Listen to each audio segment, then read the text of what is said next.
Good afternoon.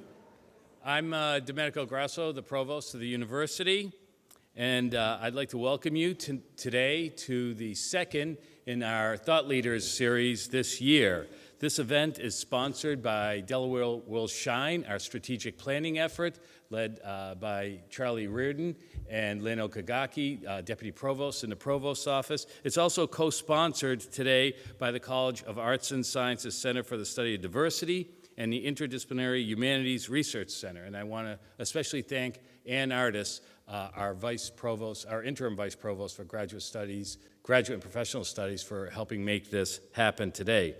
Delaware Will Shine, our strategic plan, outlines a future where our success as a world-leading, learner-centered research institution is energized by our continuous excellence, informed by the great debates of our time, and without a doubt grounded by a steadfast commitment to diversity and inclusion. These speaker forums were established to help the University of Delaware remain sharp, focused, and consequential as we build our future. And today, our consequentiality comes into focus as we are set to hear from our distinguished guest, Dr. Earl Lewis, president of the Andrew W. Mellon Foundation. Dr. Lewis will present Why Learn in Search of Higher Education's Future. A native of Tidewater, Virginia, and I just learned that he was in segregated schools until 10th grade. He earned his undergraduate degree in history and psychology from Concordia College in Moorhead, Minnesota, and a PhD in history from the University of Minnesota. He's a fellow of the American Academy of Arts and Sciences and has devoted much of his scholarly career to the study of Black history and has held faculty positions at Berkeley, Michigan, and Emory. He is the co-editor of 7 books, including Defending Diversity, Affirmative Action at the University of Michigan, the 11-volume Young Oxford History of African Americans, and the award-winning book series American Crossroads. As a graduate dean at Michigan, Dr. Lewis immersed himself in the legal battles over the university's use of affirmative action in admissions. He led an extensive campus dialogue on diversity and spurred academic research on access and opportunity in higher education. After 8 years as provost at Emory, Dr. Lewis turned his attention to a new arena of leadership, becoming president of the Mellon Foundation in 2012. Since 1969, the Mellon Foundation has demonstrated an abiding commitment to the humanities and the arts. The foundation recently wrapped up its own strategic planning initiative, and through that process, Mellon has articulated a strong and clear vision for its philanthropy in the coming years. And I had a look at that plan, and it says give all its money to the University of Delaware. Mellon will focus its work on the critical challenges and opportunities in higher education, the arts, culture, and democracy. Here at the University of Delaware, we know firsthand how the Mellon Foundation has transformed lives. Generations of UD students have benefited enormously from Mellon's support of our graduate program in art conservation and our curatorial PhD in art history, as well as other initiatives. Please help me show appreciation to the Mellon Foundation and help me welcome Dr. Lewis.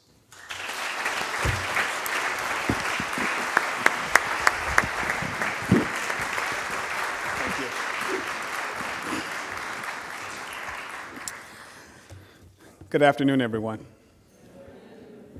I'm looking and I'm going to do something that I have learned to do now when I don't see a clock in the room, which is to actually put a little timer on myself.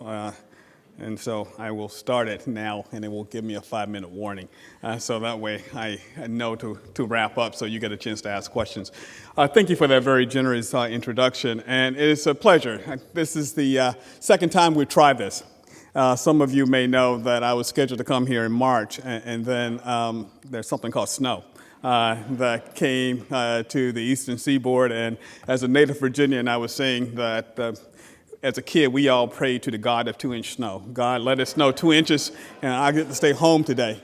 And when I looked at the weather forecast back in March, I go, I think God's prayers are about to be answered. For all those school kids who want to stay home, more than 2 inches will fall, and I know that means I won't be coming. So I'm glad to receive the invitation a little later to come this fall, and what a delightful day. This is my first trip to the University of Delaware, and I've been overwhelmed by the genuine sense of warmth and purpose that I have actually witnessed this day. And if indeed, if not Emory, but if the Mellon Foundation decides to, that's an interesting slip, I'll have to call my friends in Atlanta, but if the Mellon Foundation decided to redirect all of its endowment, I'm sure the University of Delaware would be right there on the list. As I was thinking about this talk, I was reminded of a line from a novel by William Faulkner. It was Requiem for a Nun, and Faulkner in that novel wrote, "The past is never dead. It is not even the past." That is a phrase begging for a deep, if not deeper, analysis. And while I won't go into it all today, I realize that in some ways, as we talk about the future of higher education in the United States, we need to talk and think about innovation, achievement, and education. And in a way, we need to think about the relationship between the past and its present, and the present and its future. In fact, as I prepared for today's talk, I recalled the words of my maternal grandparents, grandfather and grandmother.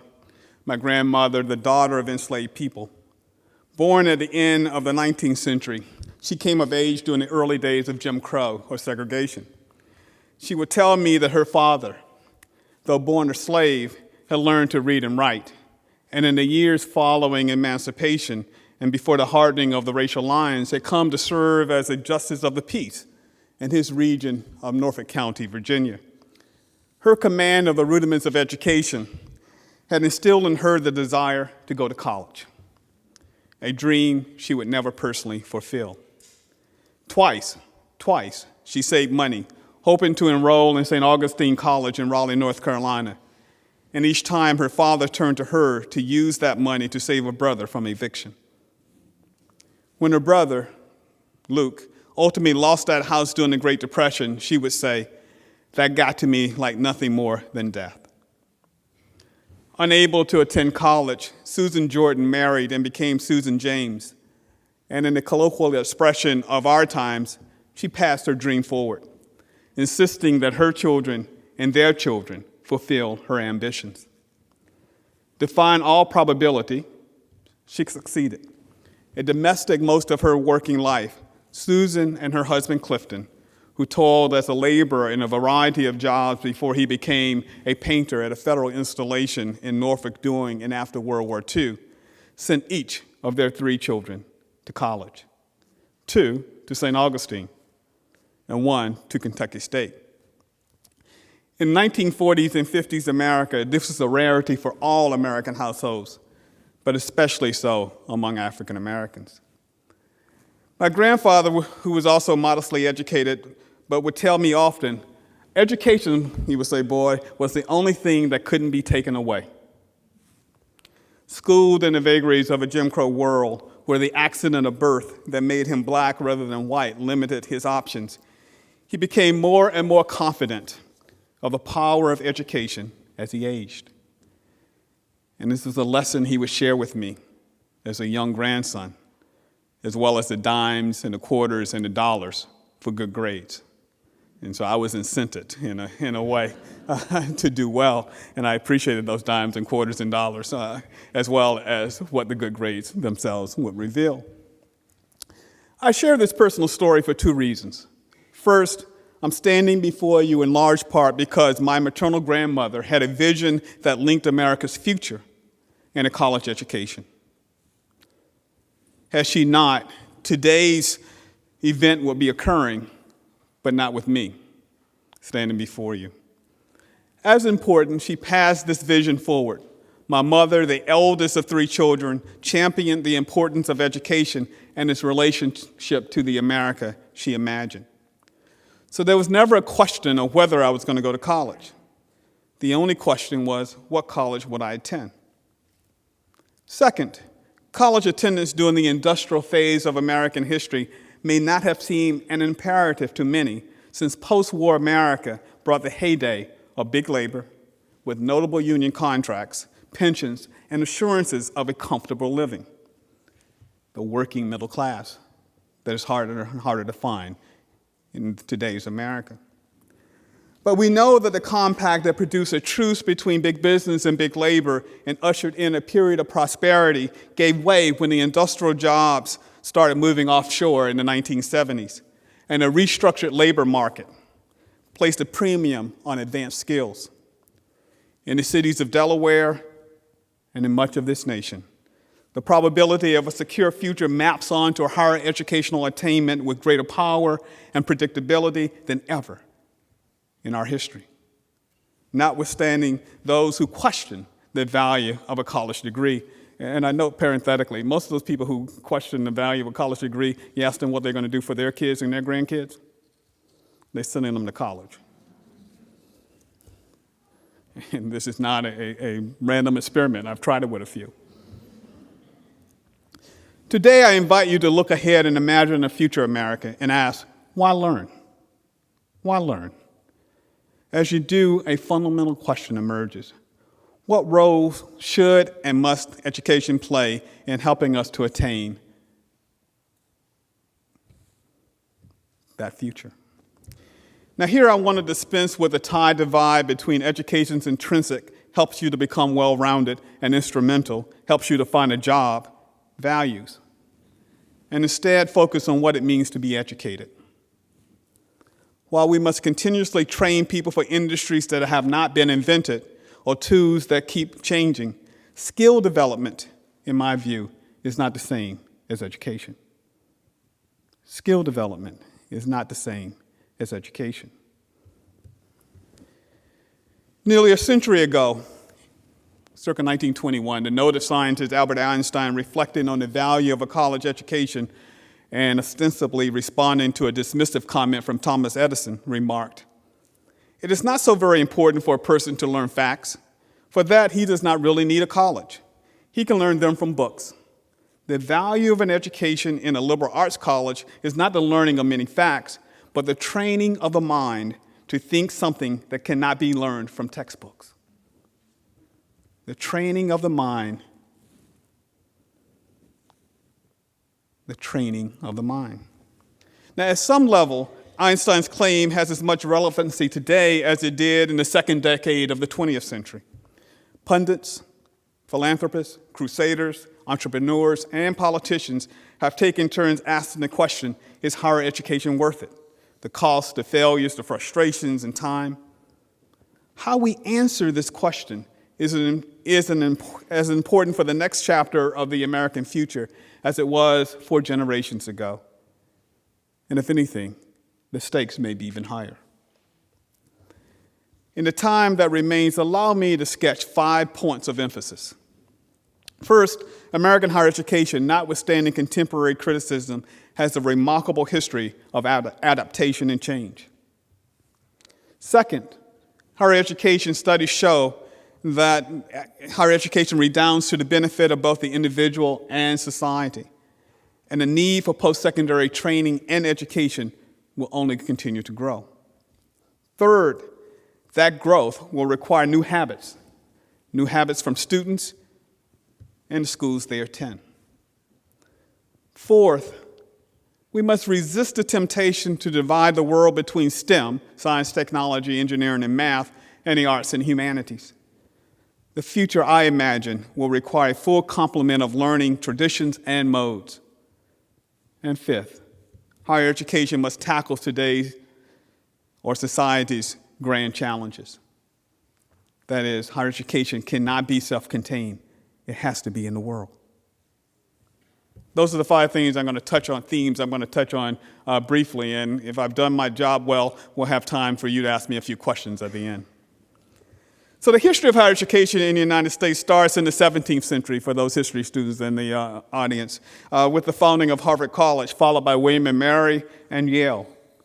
Through the 18th and 19th century, schools would appear across the nation, often with denominational affiliations. One of these institutions was your very own University of Delaware, with its early ties to the presbytery and its search for educated clergy. These collegiate opportunities expanded considerably after the Civil War with the passage of the Morrill Act, which gave rise to land-grant colleges and universities. This act did more to link state support and college training than anything other than the mid-20th century GI Bill. And as a result of the passage of the Morrill Act, land-grant institutions, often tied to the agricultural and mechanical well-being of a given state, emerged then across the nation, but especially in the South and the Midwest. 2 decades after the Morrill Act, another innovation in higher education in the United States appeared, one that gave rise to the research university. It was this model borrowed from Germany, where we created advanced studies and culminated in PhD training, and we created sort of the doctoral program in the doctorate studies and doctoral studies in the universities. But it's this idea that the university was tied to advanced knowledge and knowledge production. While most of us know the history of these innovations, 2 points are worth emphasizing. First, the second half of the 19th century gave rise to large universities, particularly large public universities across the nation. And secondly, this rise of doctoral education. And it's this idea that knowledge production, student intake could lead to a new way of perceiving and knowing the world. And that this knowledge production would result in new ways of actually creating the world that we're a part of. If you look ahead and sort of think about another significant moment of innovation, and it would come then following World War II. This is a case of federal investment in higher education. At that time, Vannevar Bush, an MIT and Harvard educated PhD in engineering, led an effort that forever altered the relationship between the university, especially the research university, and the federal government. Under Bush's guidance, the federal government assumed a new responsibility for financing research in science and technology. The byproduct was the National Science Foundation. About the same time, a few years before, there was the creation of the National Institute of Health, or NIH. And the two of those, the National Science Foundation and the National Institute of Health, came in and realized that this partnership then between the federal government and the university, and that driving research and research production redounded to the benefit of the nation, even as it made possible new realities for individuals who were streaming into our colleges and universities after World War II. And we see this investment. NIH's budget grew from $8 million in 1947 to $1 billion by 1966. From $8 million in 1947 to $1 billion by 1966. Today, it stands at around $31 billion. NSF's budget today is about $7 billion. And I was just a couple of weeks ago at an event celebrating the 50th anniversary of the National Endowments for the Arts and the National Endowments for the Humanities. For those of us who are humanists, we can say the endowments still exist. But as part of the sort of public load, their budgets are closer to $150 million. And so you sort of get a sort of a comparison, 31 or so billion for NIH, 7 or so billion for the National Science Foundation, and about 152 million for NEH and NEA combined, each. And so that's a sort of a way, but it still says something about the government investing in the idea that basic knowledge and the creation of new ways of knowing were critical to not only the futures of the university, but critical to the future of the United States. Since the end of World War II, a more profound change has occurred, one that garners less attention. Let's return for a brief moment to my grandmother and her vision. One could conclude from what I've said that success is solely the result of individual ambition. But lost in a personal narrative is a broader realization that my grandmother's ambitions for her children and their children coincided with the democratization of American higher education. This is a story I think actually worth dwelling on. In 1949-50, the country counted just 1,851 institutions of higher education, distinct from post-secondary schools. By 1990, there were over 3,500 schools. And we project that, and by 2010, that number had grown to 3,600. If you think of it, since the end of World War II, circa 1949 or so, we've actually almost doubled the number of colleges and universities in the United States. That democratization, providing new pathways for a broader range of individuals to go on and to acquire than a post-secondary degree, is actually an important chapter in American history, and one that we should actually think about and reflect on as we look to the future. And we begin to sort of look at and sort of understand this world and how those institutions were created. And what we also begin to see is that it's not only that the institutions expand, but then opportunity expanded. In 1949, roughly 15%, or 2.2 million 18 to 24-year-olds enrolled in a baccalaureate program, 30% of whom were women. And so this idea of educational attainment and the gendered nature of educational attainment is sort of part of the story. Actually, a higher percent actually were enrolled during World War II. And that's the other part. It's actually over 50% of the college attendees during World War II were women. And so you see the beginnings of the transitions that happened immediately after the war.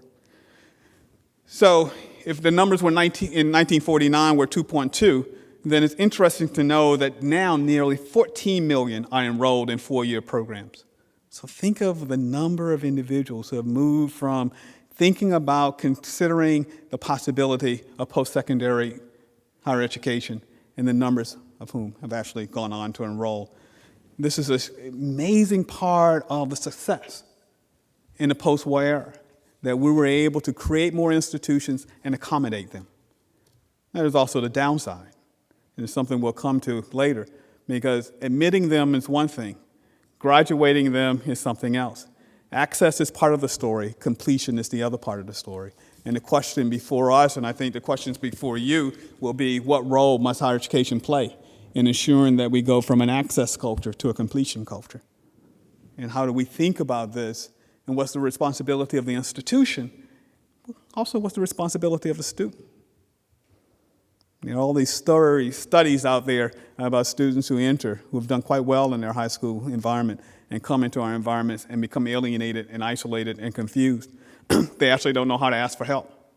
Believing that to ask for help is a marker of being either insufficient or the story of not belonging. And then part of our job is actually to figure some piece of this out. But as we think about these stories and we look, and you also realize that with this change that came after World War II and the adaptation that I was talking about in higher education, there are some other things too. We admitted more students of color. It was not just HBCUs and Hispanic serving institutions. They had played a critical role in a segregated world in providing a pathway. But we've seen then that both HBCUs and the all male colleges and all female colleges were part of the change as the numbers began to morph and shift over time. And while Spelman and Mills remain all women and Morehouse and Wabash all male, Vassar, Yale, and Williams are today proudly co-ed. You think of what that sort of has represented in the period from 1960 to 1970 when we began this part of change. Over time, this democratization embraced students with various disabilities from poor and first-generation families from abroad and from a broad swath of communities previously underrepresented. But this brief history lesson carries with it another purpose: to highlight signal moments of adaptation and innovation. American higher education has been praised for its heterogeneity. I mean, there was an article circa 2005 in The Economist saying the greatest thing about American higher education is there is no system.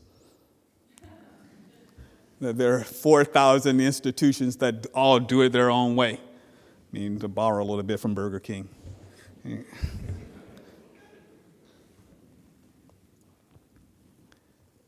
But as we think about the future, we have to ask the question about what should be then the individual response and what should be some collective strategies, and best practices that should be replicated, researched, examined, and replicated again. Or to put it in a way that's simple, a number of observers have talked about American higher education as a beauty. It's the best in the world because indeed it has provided a range of opportunities for a lot of this planet's most talented individuals. And a few others who are critics, both inside and outside of the academy, have actually gone to the other side and talk about American higher education as a beast. It's overly bureaucratic, too expensive. It doesn't produce job-ready graduates, et cetera, et cetera. This theme of the beauty and beast is one that's there in popular culture, and if any of you have found yourself like I have in cocktail parties with people who are not members of the academic community trying to explain what it is you do and how many hours of free time you have in your hands and why you can't be even more productive. I mean, clearly you could have written more articles, more books, and taught more students if you only work that many hours. You're only teaching, 4 hours a week or 6 hours a week. And I would try to explain it doesn't quite work that way, but it's sort of part of that general narrative. And so I think part of holding on to this question of beauty and beast requires us to think about the next period. So I started by asking you this way. How many of you actually read Malcolm Gladwell's book, The Outliers? Good, a good cross-section. In it, Gladwell argues smarts alone are insufficient predictors of innovation, and not every innovation is matched by success. He pulls out, among others, Bill Gates, and knows that Bill Gates was smart enough. He got into Harvard after all. But he also goes on to argue, Gladwell, that Gates benefited from the company of friends who, like him, spent hours coding and working on computers when they were teenagers in the Seattle area. According to Gladwell, even with smarts and hours of practice, and while they were important, that was not enough.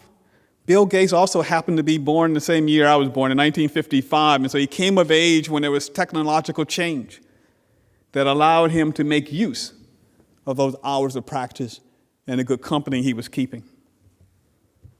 By the time Gates reached the late adolescence and early adulthood, IBM, Sperry Univac, and the makers of large Turing machines would themselves find that computers built by the likes of Zenith and Hewlett-Packard and Dell would move from large rooms and key punch cards.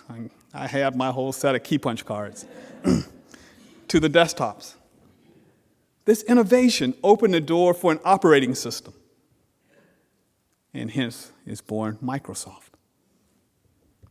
Microsoft entered this space and came to dominate.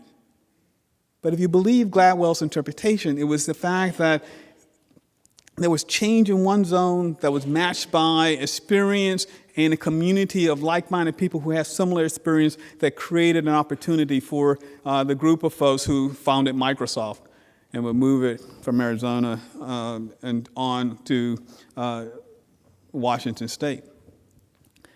And so background, education, smarts, and a little bit of luck, all part of the ingredients, according to Malcolm Gladwell, that makes up for successful innovation. Now, most of us, unfortunately, don't become outliers. We're among the millions who either work for them or buy from them. And personally, I would say that's okay. Outside of the founder of most startup companies, outside of the founder, if you go and look at the history of most startup companies, you also come to realize they hire people from colleges. In fact, I invite you as an exercise, go and try to look up the first 100 individuals hired at Microsoft and see how many of them didn't have a college degree. In fact, more Americans than ever in our history have at least a baccalaureate degree, and as a recent study by Sandy Baum and colleagues for the College Boards find, education pays. There are benefits that are derived from actually gone on to earn a college degree. And they would know it pays in several different ways.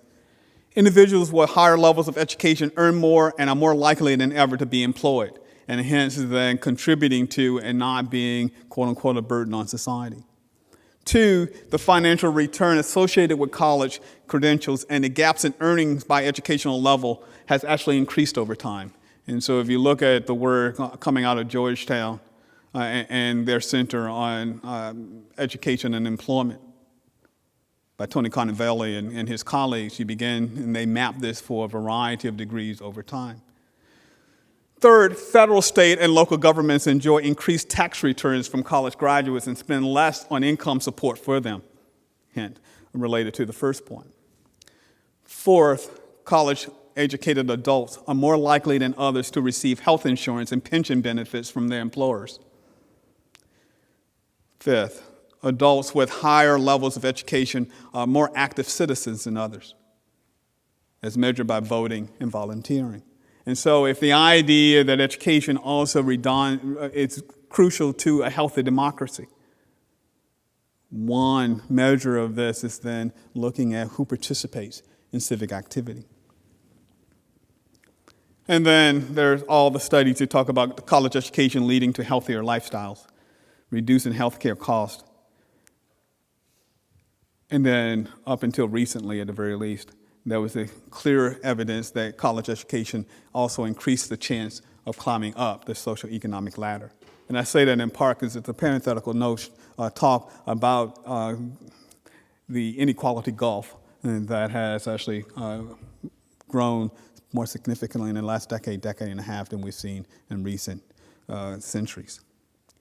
This relationship between education, material well-being, social engagement, better health, and social cohesion warrants greater attention and care. That's why, as we look to the future, students and the colleges and universities they attend need, in my view, to forge a new compact. A new compact. What should be the components of this compact? One, it starts here. Universities must move from an emphasis on admission to a focus on completion.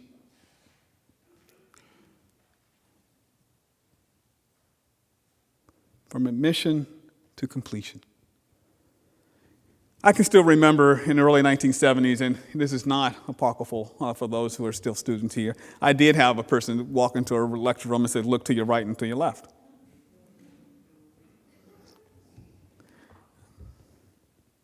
We don't do that anymore. At least I hope. The assumption has to be, as part of that compact, when we admit you as a freshman, we admit you because we assume you can do the work. And so the question becomes, how do we make sure you can? How do we ensure that you have the competencies that are necessary to actually continue to advance in your studies? There is, I think, a general movement, and we'll see it increases, my prediction, over the next decade, where we'll move from an assessment for selection, ACT, SATs, et cetera, to an assessment for learning. Think of this. What happens if every public university in the United States became ACT and SAT optional over the next decade? Let's pause and think about that for a second. That's just the beginning of the work. But we can. We can. But it requires the universities to make demands of the College Board, of ETS, and in full disclosure, I'm on the ETS board. And so this may seem counterintuitive for a trustee of the foundation, of the company, to be saying that we should do away with certain kind of tests. But it is also the realization that if we actually focus on learning and how students learn and the different ways in which they learn and the ways in which this may work out in one way in the history of art and in a different way in math and in a different way in physics and engineering. But our ability to actually ensure that students learn also goes to the second part here, which is that we can't afford to waste talent. There's a little highlighted scandal in American higher education right now. A lot of the focus has been on, and rightly so, on the for-profit sector, and the degree to which for-profit institutions have taken loan monies but not graduated the students and not prepared them and then for that ever-changing society.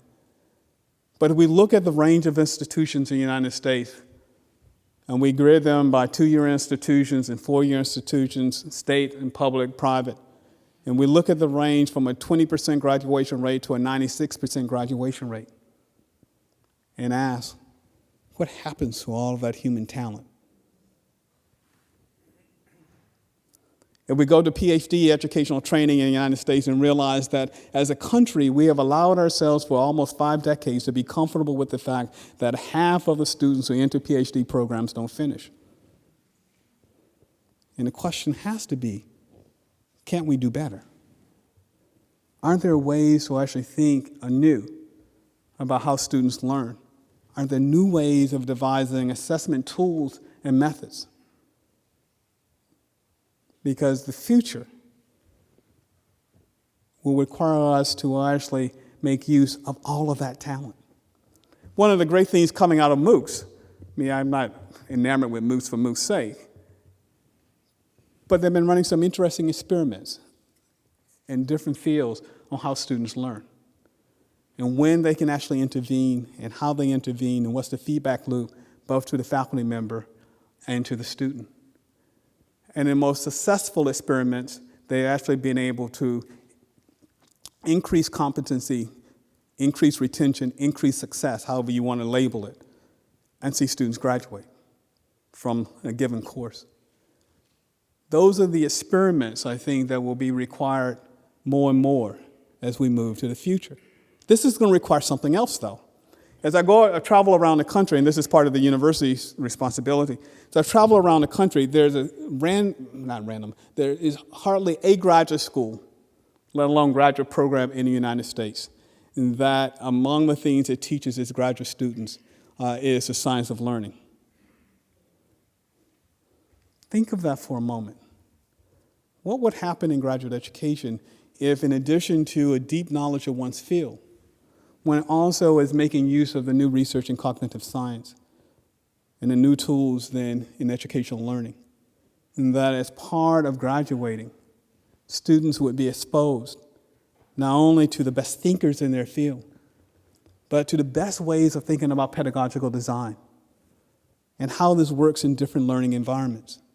Because sitting here, and I've spoken to a couple of your PhD students, and I've said this when I was a graduate dean at Michigan, the one thing you can't predict when you get your faculty members to sign off on that PhD dissertation is where you're going to end up. You have no full control over which institution.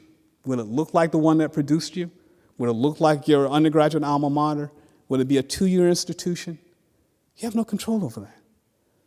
But in almost every one of those settings, you're going to be teaching. And a part of the compact in the future is that we can pledge to a broader America that if you actually come to our institution, you not only will be successful, we will work with you to be successful. It requires us to begin to do this and change the ways in which we structure graduate education in the United States. Subject matter experts are important. Pedagogues, understanding the ways in which students learn in an increasingly diverse learning environment, will become critical. It can shift the conversation from beast back to beauty.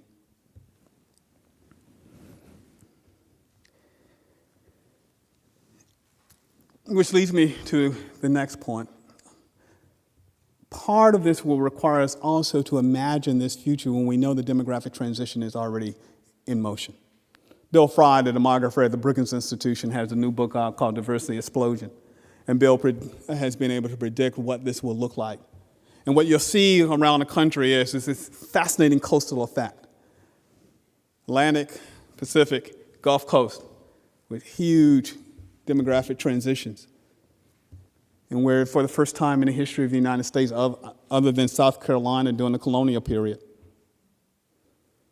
whites will be in a minority.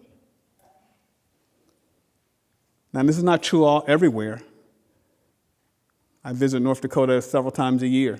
It won't be true there in the same way, in other parts of the central Midwest. But even in North Dakota, which now has a sizable Somali population, the world has changed from when I encountered it in 1974 the first time.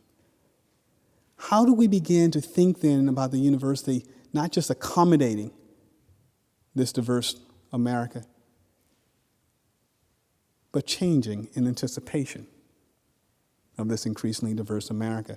I was sat through a conversation about your own efforts here to engage in research about about students, and I asked a simple question: how many of your students have come in from quote unquote minority backgrounds and asked the question, all right, I've come here and I know I'm expected to change, but I've also come here and I expect the institution to change?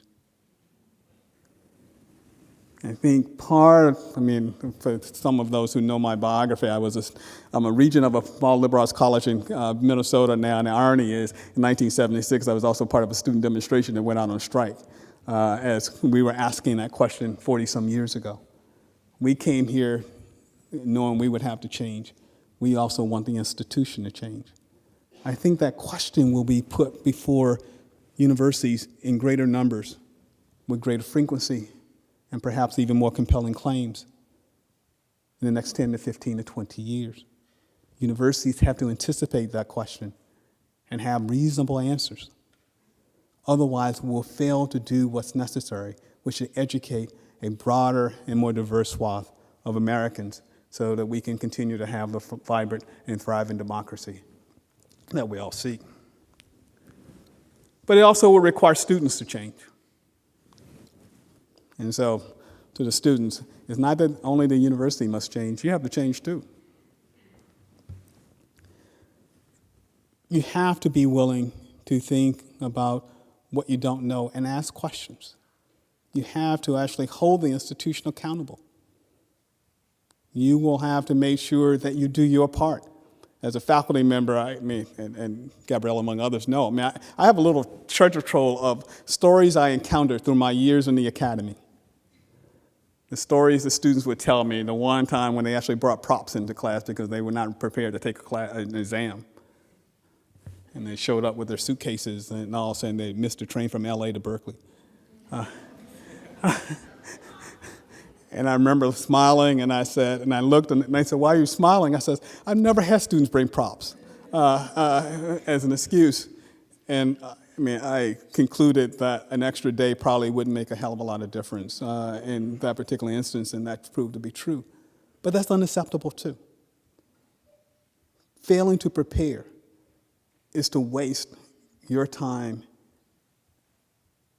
and to waste what it means to have actually been selected to go to a college or university. Knowing that even with that growth I talked about from 2.2 million to 14 million, only 30-some% of Americans actually go on to earn baccalaureate degrees. You're still in a minority. It's a valuable place to be in a college or university.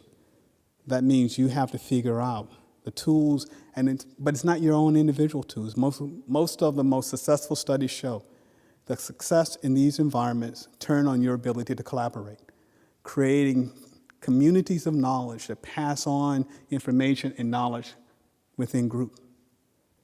And to do so across racial, ethnic, religious, national lines is important, because those are the skills that you will be able to actually take with you as you go forward. As we look to the future and think about it, we're also realizing that the universities themselves will be ever more a part of an incredible knowledge economy. That's the piece that's exciting. Think of the questions that we haven't even imposed yet, and the ways in which we actually will need to figure out how to pose those questions. An example I love to give is that when I was provost at Emory University, one of the most exciting things that ever happened was that we acquired the papers of Salman Rushdie. That's my alert. The papers of Salman Rushdie. And for those of you who know, and I thought, okay, we have the fellow who created the Booker of Booker Prizes.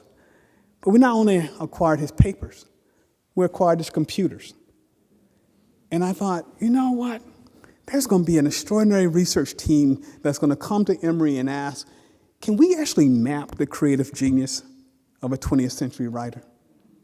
Can we actually go back and actually count the keystrokes and the patterns in which he composed and erased and map those on to other kinds of his writings in the marginalia? Because we also have his papers and we can see where we change it by hand and when he changed it on the computer. But that's going to require a different kind of orientation at the university level. Because no literary scholar can do that alone. No computer scientist can do it alone. The computer scientist and a literary scholar will need to team up then with a mapping expert, because really what you want to do is begin to map the brain and see if you can figure out the ways in which this creativity works. And you may actually want a linguist, and you begin to think through what that research team will look like. And the next generation of interdisciplinary scholarship has exploded before you. But it means then you have different kinds of questions and new kinds of possibilities. That's the future. The ways in which we think about then the questions. Will there be room then for a solitary scholar working on his or her own manuscript? Absolutely. Always will be. But in my field is history, trying to think of team research, and as someone who actually started writing with someone when I was still in my 20s and have written off and on with someone else for the next 30-some years, trying to explain this, of how you actually write with someone else.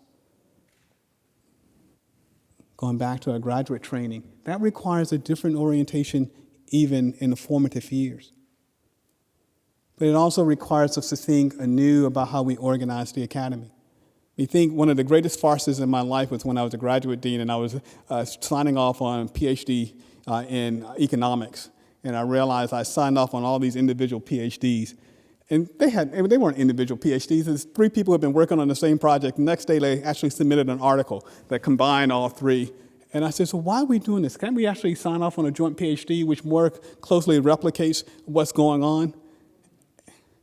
And the answer was, not yet, Earl. We may get there. But those are the questions that we need to interrogate as we actually move forward. What flexibility and how do we redesign the academy to actually anticipate and recognize that innovation and change has been a constant since the institution was formed along the Charles in the 17th century. We're close there. I'm optimistic, and I'm encouraged by a lot of what we see. But we also have to do so then in thinking about the grand challenges. We have to ask questions about inequality and poverty. We have to make sure that if we're an anchor institution means that you're going to be in this place called Newark, and you're going to be here for a long, long time. You've been here for more than a century and a half. That means you have a relationship not only to the students here, but the community around. What are the questions that need to be raised in partnership with? Part of the grand challenge modality will require us to think about partnerships. It's not that we're just studying others. We have to be in partnership with others. That's part of the future. Part of the ways in which I think we'll have to organize. But it also means then for universities trying to figure out, then what do you do with a tenure clock if actually you are engaged truly in community-based research? Because at least my experience in the communities I've lived in, it sometimes takes 4 to 5 years before an individual can actually gain the trust of that community. If the tenure clock is 6 years, how does that work? Now, some will say that tenure itself may be obsolete. I'm not going to go there today. I think that is a debate worth considering. But there's a range of questions that are part of this grand challenge, from infrastructure and social movements to ethnic diversity and opportunity to wealth concentration and privacy to DNA coding and what we think of by constructs such as race. I wrote in an essay earlier this year that the most fascinating thing about human history is that 60,000 years ago, hominids, left the African continent. For 50,000 years, they wandered around the world, 10,000 years ago, they began to establish what we think of as urban settings. And when you begin to deconstruct the DNA, we all share 99.9% of the same genetic makeup. And the question that poses is all of human history about 1/10 of 1%?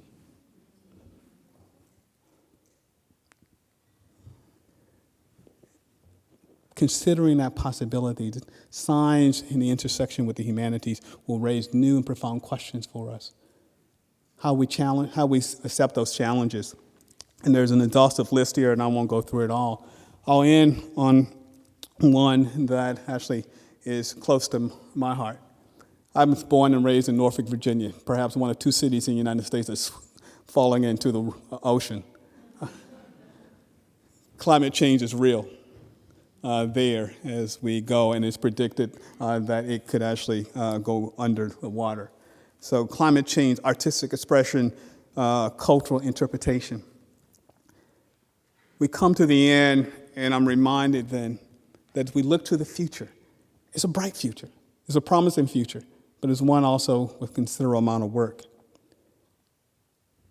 You here at the University of Delaware, as colleagues around the country, will actually get to decide the story of Beauty and Beast. Will higher education continue to be a beauty? Or will those who now sing alone about it as a beast become part of a chorus? And will react too late before we can change the song? I hope and I trust that we're all up to the challenge. And I like to believe that it is because of the innovation at places like the University of Delaware that we are the nation that we are. And I count on you from where I sit at the Andrew W. Mellon Foundation to not shrink from the challenges ahead. Thank you.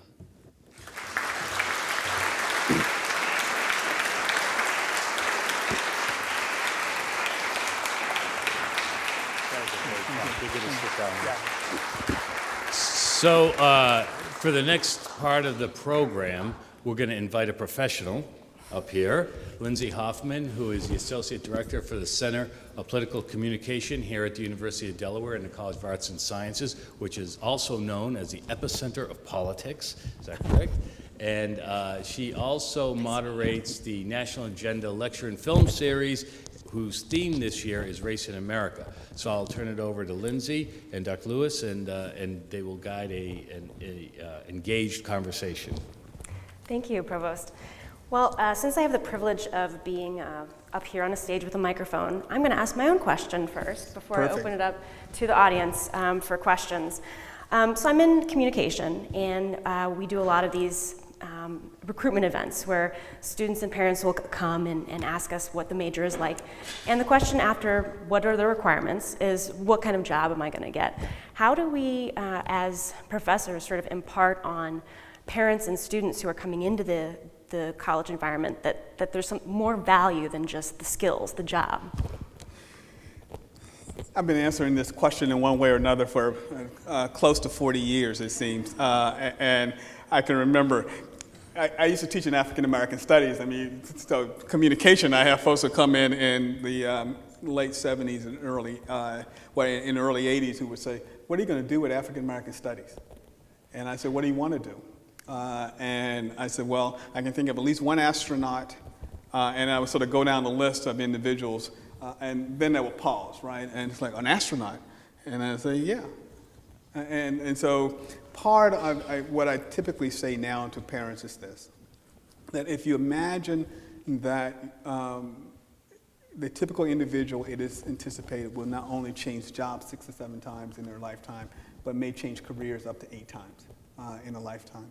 What you need to then be is equipped to actually take the basic agility and training of the mind that I referenced earlier and to apply that in a variety of settings.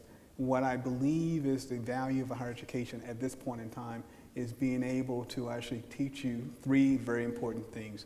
One, to hear and understand the questions being posed. 2, to be able to go and do independent research and to verify the veracity of claims in a variety of ways. And 3, to then be able to work with others toward a common purpose. Because if you actually are successful in 1 and 2 and you can't actually ever get to 3, you're not as successful as you think you are. Well, and I think it's really interesting because it seems that over the course of American higher education, universities have vacillated between encouraging students to learn a subject in depth to providing opportunities that expand their breadth across many subjects in more of a liberal arts perspective. What model best suits students in the year 2015? What works? What should universities be doing? Somewhere in between? It's one of those fascinating things. I think part of the beauty of a university with the size and scope of the University of Delaware is that a student, if he or she's an engineering major, still gets to take a history course, a literature course, an art history course, et cetera. And so they get exposed to a variety of things. My brother's an engineer, I'm a historian, and so we always joke about, had someone told us to go on one path or the other, neither one of us would end up where we are today. And so I usually end up with an example. I was sitting in Mumbai, India a few years ago, and I was with a recent graduate at Emory University who was a business major. And so I asked him, BBA, a Bachelor in Business Administration, I said, so what was the most critical course that you took while you were an undergraduate? And he looked at me and he smiled and he says, you're not going to believe this. I said, you're going to tell me finance or marketing? He said, no. It was an art history course that I took. And I said, oh, that's fascinating. Why? And he says, most of my clients are European. And as I actually, from Mumbai, find myself in conversation in Europe, and before you get to business, you're actually trying to create common purpose and to create a vocabulary of shared knowledge. And so when I start talking about art and actually can talk to them about what I learned and then reference it with the museums in Amsterdam or in Paris or someplace else, it gives us a common sort of language that allows us to then go on and transact business.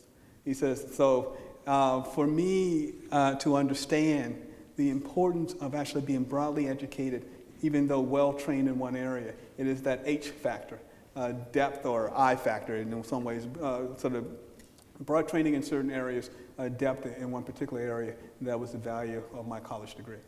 It's interesting you bring up engineering because I bring a lot of interdisciplinarity to my work. I've actually worked with an engineer here at UD to do some research on politics online. But when I tried to create a course that combined engineering students and communication students and political science students, it was kind of a logistical, bureaucratic nightmare. What can universities do to make those kinds of opportunities easier for faculty to kind of establish programs like that and for students to enroll in them? I don't know I can give you an answer. I would need to know the social culture of this place a little better than I know after a day's visit to give you an answer that may be useful to you. So let me say it this way. Have the students help you to design it. That is, one of the most successful courses at Emory had no department because the students demanded that course and they figured out the pathways and over time iterated in such a way as to clear the pathways. And so there was one overarching administrator, but it combined psychology, economics, political science, anthropology, neurosciences, and biology. You think of the complexities there to get one, but in the end, it was the second most popular major because the students actually wanted it and they actually were able to talk through a series of paths that made sense. Knowing no more than I know about the sociology and the culture of this institution, sometimes actually students may have the answers that we're searching for because they're the ones trying to make sense out of it all. I've definitely found that with undergraduate research. When I've been working with undergrads, they often shed light on something that I've never considered before because I'm so rooted in that perspective. Yeah, there's something beautiful about the innocence that comes with being able to ask the what if question or the why question or the what question. And if you're so uninhibited to be able to do so, you can get quite often quite extraordinary results. Before I open it up to our audience here, what we've talked about interdisciplinarity in the classroom, and I think it's a great idea to have students sort of initiate that process. What can scholars in the social sciences, the natural sciences, and engineering and the humanities do to enhance their research by collaborating with each other? How can scholars begin to kind of step out of their ivory towers, so to speak, and begin to collaborate with each other? I have a long list. So let me see if I can be succinct. I mean, I think part of it is defined by the nature of the project. And so the example I gave of Salman Rushdie, this is a purely academic project, but in my mind that requires a truly interdisciplinary team. But if you're actually working on a question about the watershed in the Chesapeake Bay and how then that will affect not only the fisheries in the bay, but actually may bleed into the river systems in Delaware and Maryland and elsewhere, then that will require the people who know something about politics and the nature of how cities work. And so that's one group of scholars. There's someone who will need to know something about the economics of it all, and the engineers and the construction and the engineering of water systems and all. And you can begin to imagine then the construction of a research team and the ways in which students and faculty and graduate students actually all come together. Yeah, I look and I think about the grand challenges and realize no one discipline lays claim to being able to address them. It requires then a group of individuals prepared to surrender some element of authority. And this is sort of sometimes the hardest part when you're bringing together teams, because everyone knows something about their expertise. And the question is that expertise is important, but it has to be weighted as you're trying to put together a team that's actually addressing the larger problem.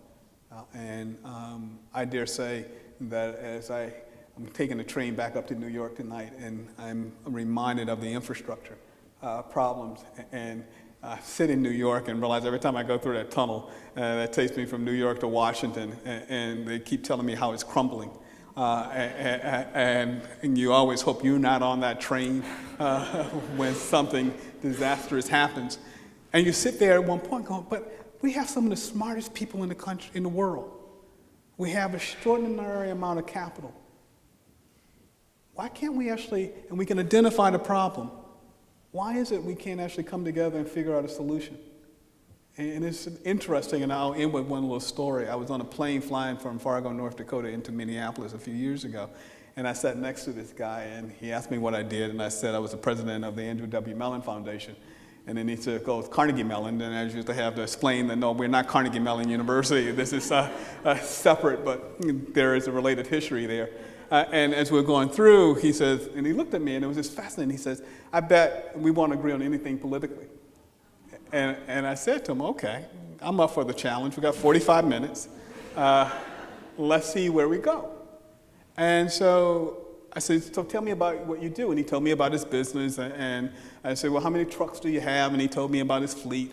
And I said, so how far do you have to drive across North Dakota, Minnesota, into South Dakota and Iowa? And we had a conversation. I said, so how many tires do you have to replace each year? And he told me, and I said, what's the cost of those tires? And we talked about it, and I said, well, would you pay 2 cents to improve the roads so that you didn't have to replace as many tires? He said, yeah. I said, I got you to agree to tax increase.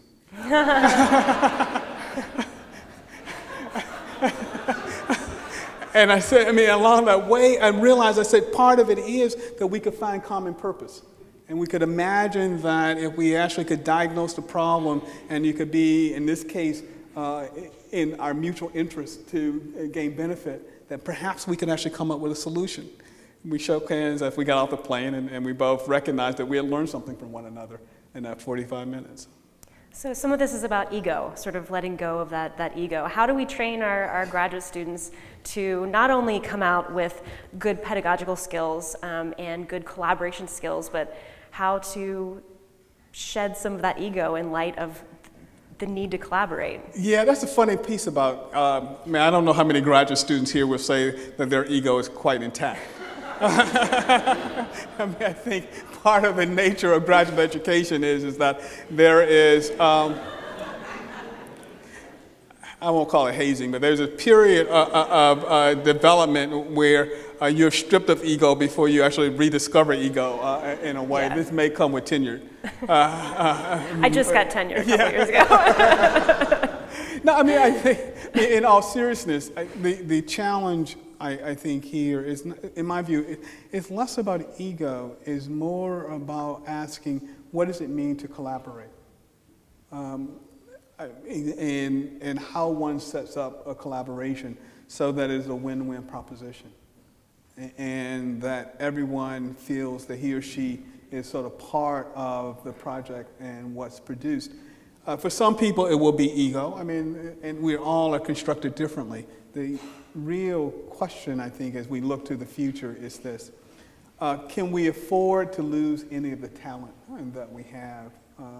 And can we develop more talent?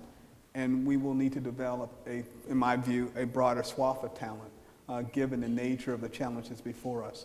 And almost all the research that we know, and Scott Page, who's a complex systems theorist at Michigan, among others, has talked about what it means in corporate settings to actually have a less than diverse workforce.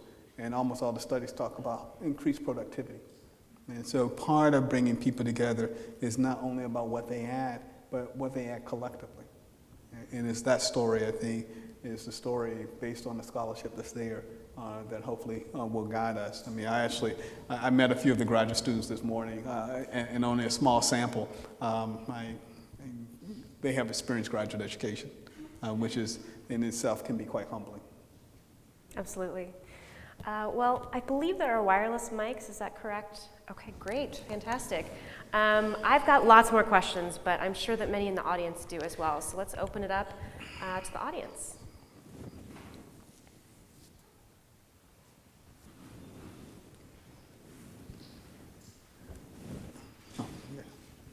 Does it work?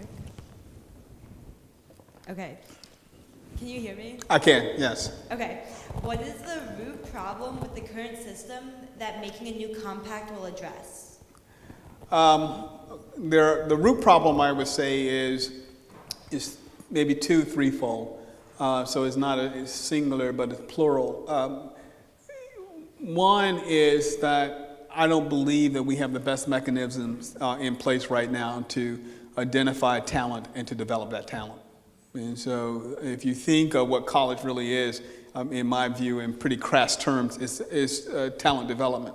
And being able to identify that talent and to develop that talent, I think, requires us to think anew about how we do so. The second part, then, it has to do with then what are the expectations and obligations once you move into a diverse learning environment, such as a university. And it's diverse in multiple ways. Racial, ethnic, religious is one part, but there are other ways of thinking about diversity in this setting. And that then has to force us to question whether all students learn in the same way through the same mechanisms, and how do we actually think about this as we go forward.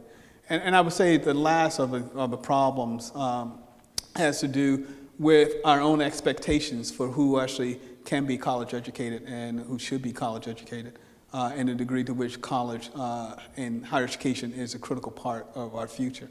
I'll end with a story. I was in Alaska this summer for about 6 days, touring Alaska as a guest of the Rasmussen Foundation. And I was traveling around, and I told some of this folks earlier today, I was traveling around, and it was fascinating to observe in Alaska. And when I listened to what they thought of as the big drivers for future development for Alaska, people cited many things, but not education. And so I finally asked, where's education in your mental map of the future? And I had one of the senators, U.S. senators, then turn quickly from what I was thinking, a question about higher education, to vocational education. And we went into a conversation about vocational education. And this goes back to my point about the expectations. And so I asked politely, I was a guest, why vocational education because here's my assessment of vocational education. It's very, very important, and we need folks who are trained in a variety of fields. But the challenge with most vocational education today is that the speed of change is about 18 months. And so we keep training people, but as they go into the labor market, they're already half a step behind. And so education also provides them with other skills to be able to deal with the rapidity of that change. How do we combine vocational education with the rudiments of the sort of basic education so it's not just about skill and the attainment of skills? But, and here's my worry, in that setting, in that conversation, and we were talking mostly about Native peoples in Alaska, I was worried that there was a lower horizon for those Native peoples than there were for others. And I remember having this conversation with a number of Native leaders in Alaska, and I go, and I was talking to one who had played a fundamental role in the construction of the Alaskan Constitution and negotiating terms with the U.S. government when Alaska became part of the Union, and who had benefited from actually, the dark side was the missionary schools and boarding schools in Tennessee. The bright side is that he wrote a senior thesis when he was at George Washington on treaties with Native peoples in the United States. He was able to use what he had learned in college to set a course of action for Native peoples in Alaska that differed from all the other 49 states. That was important. And I was sitting there and realized there was a disconnect. So it was those pieces of then identifying talent and developing it, setting the right expectations, and then creating pathways that will lead to success. Thank you. Thank you for the question. How about over here? A current political question, primarily on Senator Bernie Sanders' presidential platform, concerns catching up with Europe by providing all citizens of America free four-year education. Do you think that opening up public universities to a broader community will be beneficial to the nation? Yeah, I mean, I would hope that we could provide more access to more people. I don't know how we're going to pay for it if it's all free. I mean, someone who ran a university for 8 years, those are real dollars. And what we have not shown is a commitment to using those dollars. Now, are there dollars to be found? Sure. There are billions of dollars, if not trillions, offshore in accounts held by some of the leading corporations in the United States. Do we move those onshore? Perhaps. Are there ideas for how to use those dollars? I was in a meeting yesterday in Cambridge, and there's a group of people sitting in the room who already had other ideas for how to use those billions of dollars if they were brought back onshore. And so I think part of the ongoing political debate is that the federal government really has never been a major player in providing education, even with the trillions of dollars that it puts into TRIO and the Pell and everything else. It's been the states. The states have, for the most part, been sizable players in reducing the cost of education. And what you'll see is the trend lines is that state contribution has been on the decline. And in part, this reflects an anti-tax belief system that came into the public arena with greater urgency in the 1970s and accelerated into the 80s and in 1990s. With all due respect to the senator, unless he knows of a treasure trove, there is one thing to say it. The other part is actually finding both the political will and the financial resources to make it all free. Because I can speak, I assume here too, there are real dollars associated with running the University of Delaware. Thank you for the question. I think we have time for one more question all the way in the back. I can take 2 or 3 at the same time and merge them if you ask them quickly. I appreciate the value that you sort of highlight of breadth in modern higher education. And as a graduate student, my background, undergraduate, was a liberal arts background. I appreciate it very much. But we're undergoing now a process of reforming our general education. And I would say that we're trying to shine a light on skill development along the lines that you discussed, so being prepared to address the grand challenges.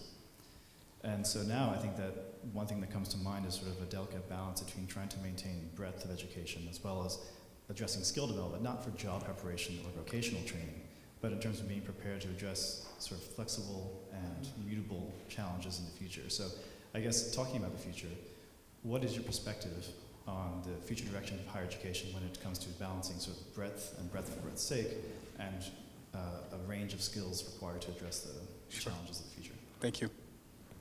So there's like a cluster in that area, so Want to take a couple? I'll take a couple. Let's take one more. A double question. Okay. What is wrong with the model that I remember from when I was in high school in 1959, I think? One of our former graduates came back and visited one of my classes and said that at Georgia Tech they were flunking out about 40% of the freshman class using calculus as kind of a filter. And it seems to me that giving everybody a chance and having very broad admissions but having very high standards for remaining in a program is a better model overall than trying to admit people and then nurturing them along so that as many as possible of them can graduate. Why deny people the chance just because they don't meet some arbitrary criterion to start with? Okay, so we have a question about breadth, and then we have a question, I think that's getting back to your access culture versus completion culture. Yeah, these are both very important questions. Let me start with the second one.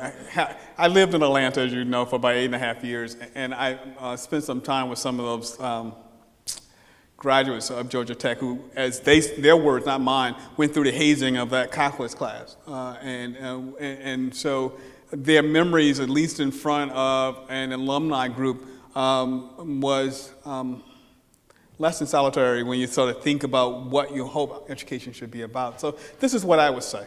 I actually think we can thread the needle. But high-stakes testing has always been a fascinating way in which we've tried to diversify the pool. So if you think back to what SAT and ACT were created, they actually were designed to move beyond the New England prep schools and to find that bright kid from Milwaukee or that bright kid from where you name the place. And if you want to read a book, Nick Lemon's book, The Big Test, goes through and sort of documents that early history and what it's about. The question that I posed to Nick recently, among others, is if you think about high-stakes testing as one part, and you compare that with Clyde Steele's work on stereotype threat and the ways in which we can actually get people to reduce their effectiveness in a test setting by telling them certain things as they're walking into the test room. This experiment has been repeated now so many times, we've been able to validate the validity. And so I'd say part of the experiment is threading that needle between, if it's so broad and you know you're going to actually, I have to wonder about a system where we take in everyone who walks through the door, but with the idea that you're going to dispense with 40%. Because it may be that even in that 40%, there are 25% who actually could do the work with a little assistance and guidance, and we actually have the tools to actually provide that assistance and guidance. And so in that way, it's an ethical question for me as an institution, why you would do that. So that means then that reducing the number from 40% to 15% maybe, but to be comfortable with 40% given the resources that we have, I think is just wrong. But I agree with you. I don't believe that it all should be limited to one test on one day in any 8-hour period, because I've actually, not only am I on the ETS board, I chaired the GRE board at one point in my life. And so I have spent the last 15 years dealing with high-stakes testing. I know both their strengths and weaknesses, and they don't do all that we need them to do. The skills, clearly, as we move through the next 15 to 20 years in American life, and as we continue to restructure American higher education, it will be really critical for those of you who are in graduate school to make sure that you can do more than one thing. And so, and this was said to me in the late 70s and early 80s when I was in graduate school. People would come up to me and say, "What if you don't get a job?" And I said, "Well, I'll find a job." I mean, that's not an option. It's like, what if I don't get a job? You mean, what if I don't get a job being a faculty member at a university? I said, well, I actually believe I can do more than one thing. And I said, I'm going to use my time in graduate school to make sure that not only am I deeply educated, but I'm broadly trained so I can work in multiple settings. So I worked 2 jobs while I was in graduate school for most of the years, one for a private research company, so that I had a skill set that I could demonstrate that I could use elsewhere should I not end up with a job. And the story was, I was fortunate. I ended up not only getting a job, but I got a first job at Berkeley. And so I was in a small percentage of people in 1984 who got a job in California at the University of California at Berkeley. And I recognized that. And sort of like Bill Gates in the story, that sometimes you're born at the right moment and looking at the demographic trends and you happen to step into that space. I would say then for everyone, that's why I was going back to pedagogy and learning about the science of learning. That's a skill set, actually, that's transferable to multiple settings. Understanding how people learn can work not only in a university setting, it can work in a corporate setting, it can work in a non-for-profit setting. Every place that I know that's a social organization of more than 100 employees needs to continue to learn. And being able to assess that and to design that is a valuable skill. That's just one example. So I wouldn't say it's ever either or. And if you inferred that, I'm sorry. I actually think that we need skills. We need auto mechanics. We need refrigeration experts. We need plumbers. We need all of that too. But we also need the fact that what I worry about the greatest is when I travel around the country and I listen to people, what they end up telling me is that certain things can go on at certain kinds of institutions. Certain levels of inquiry and kinds of inquiry are better suited at certain kinds of institutions than other kinds of institutions.